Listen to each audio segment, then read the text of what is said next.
नमस्कार दोस्तों, स्वागत है आप सभी का। आज इस वीडियो में हम आईएएफ का प्रोजेक्ट कुशा को देखेंगे, जिसको आयरन डोम सिस्टम, जो कि इसराइल का बहुत ही फेमस एयर डिफेंस सिस्टम है, उसका इंडियन वर्जन माना जा रहा है।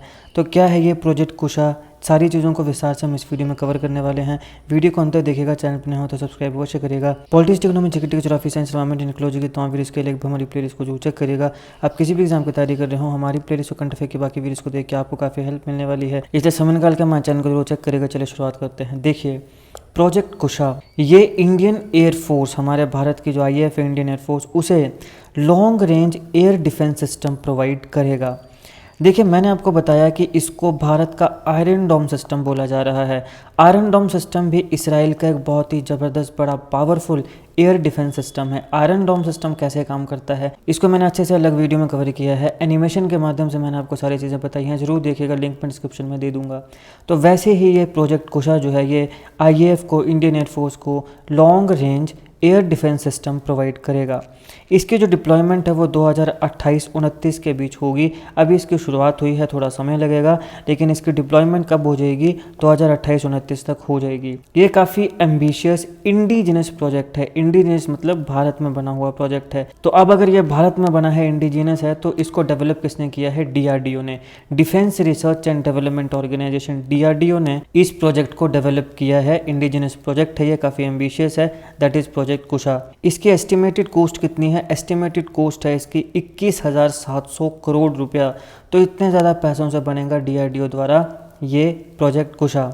इसको माना जा रहा है कि इसराइल का जो आयरन डोम सिस्टम है उसी की तरह है, ये उसी के रेप्लिका है। लेकिन भारत में जो प्रोजेक्ट कुशा है, ऐसा एक्सपेक्ट किया जा रहा है कि वो आयरन डोम सिस्टम की जो कैपेबिलिटीज़ हैं उनको सरपास कर देगा, पोटेंशियली सरपास कर देगा। मतलब कि ये आयरन डोम सिस्टम से भी ज़्यादा कैलिबर वाला निकल कर आएगा। तो ये है प्रोजेक्ट कुशा।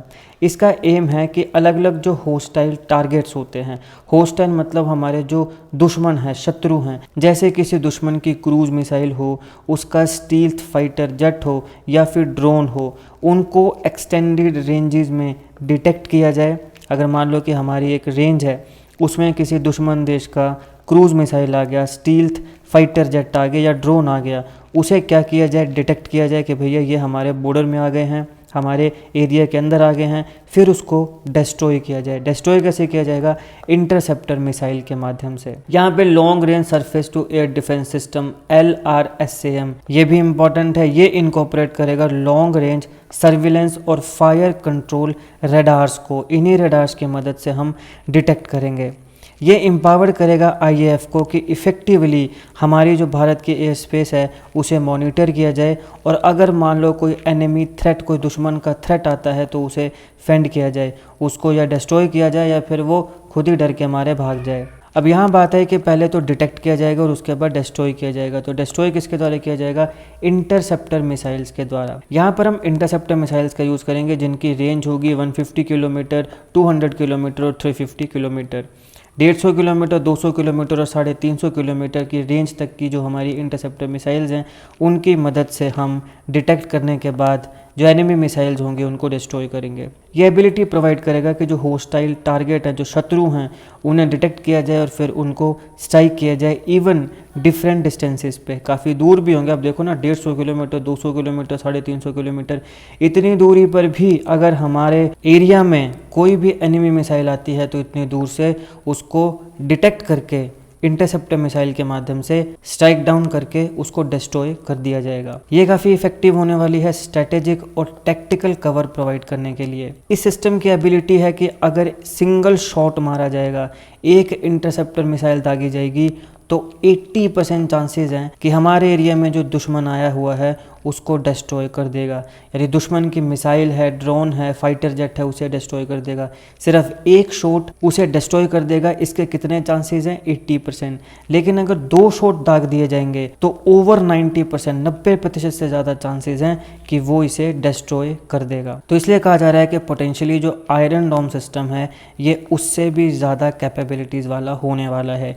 एक मिसाइल से ये एनिमी की फाइटर जेट, मिसाइल या ड्रोन को डिस्ट्रॉय कर देगा, इसके चांसेस हैं 80%।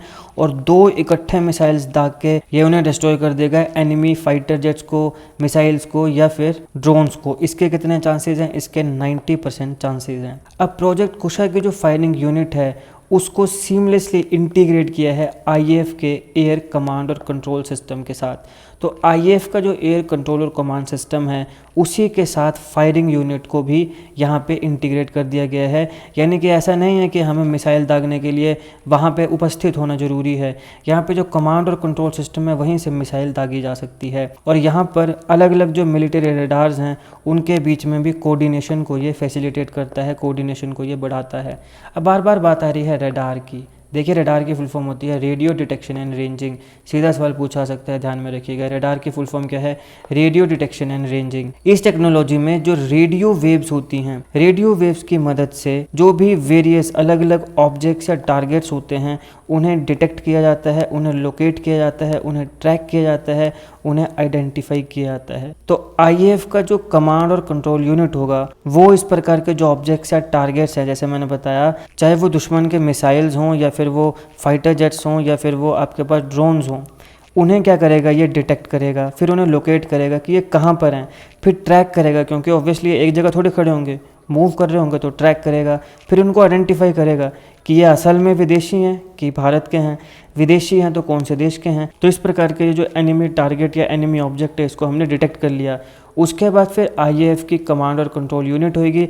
अगर इसको डिस्ट्रॉय करना होगा तो यहाँ से मिसाइल दागी जाएगी और इन्हें डिस्ट्रॉय कर दिया जाएगा। ऐसे ये काम करेगा। रडार जो है वो किस प्रिंसिपल के ऊपर काम करता है? देखिए यहाँ पे रेडियो वेव्स को सेंड किया जाता है, फिर उनकी जो रिफ्लेक्शन होती है, जैसे मान लो कोई ऑब्जेक्ट है, यहाँ पे रेडियो वेव सेंड की गई, अब इस ऑब्जेक्ट के साथ जुड़ के इसकी रिफ्लेक्शन आएगी, इसकी जो रिफ्लेक्शन है वो रिसीव की जाएगी और फिर वहाँ से ऑब्जेक्ट का डिस्टेंस क्या है, उसकी स्पीड क्या है, उसकी डायरेक्शन क्या है और उसका साइज़ और शेप क्या है, उसे भी डिटरमाइन किया जाता है। तो इस प्रकार से रेडियो वेव्स की मदद से जो ऑब्जेक्ट है उसको आइडेंटिफाई किया जाता है। इस प्रकार से रडार सिस्टम काम करता है। तो ये प्रोजेक्ट कुशा है, ये एयर डिफेंस सिस्टम प्रोवाइड करने वाला है।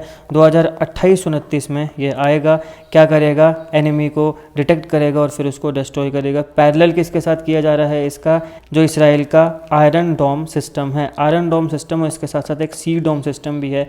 आयरन डोम सिस्टम जो है वो एयर डिफेंस सिस्टम है, जो सी डोम सिस्टम है ये इसराइल का सी डिफेंस सिस्टम है। आयरन डोम सिस्टम और सी डोम सिस्टम दोनों को मैंने अच्छे से अलग अलग वीडियोस में कवर किया है, दोनों के लिंक्स मैं डिस्क्रिप्शन में दे दूंगा। मैंने एनिमेशन के माध्यम से आपको बताया है कि आयरन डोम सिस्टम कैसे काम करता है। जरूर देखिएगा, लिंक मैं डिस्क्रिप्शन में दे दूंगा। वीडियो अच्छी लगी तो लाइक करिएगा, शेयर करिएगा। Politics, economy, GK, geography, science, environment, निकलोजी तमाम वीडियोस के लिए हमारी प्लेलिस्ट को जरूर चेक करिएगा। आप किसी भी एग्जाम की तैयारी कर रहे हो, हमारी प्लेलिस्ट और करंट अफेयर की बाकी वीडियोस को देख के आपको काफी हेल्प मिलने वाली है। इसलिए समय निकाल के हमारे चैनल को जरूर चेक करिएगा। GK, current affair, GK tricks की ऐसी वीडियोस के लिए हमारे चैनल को सब्सक्राइब करिएगा।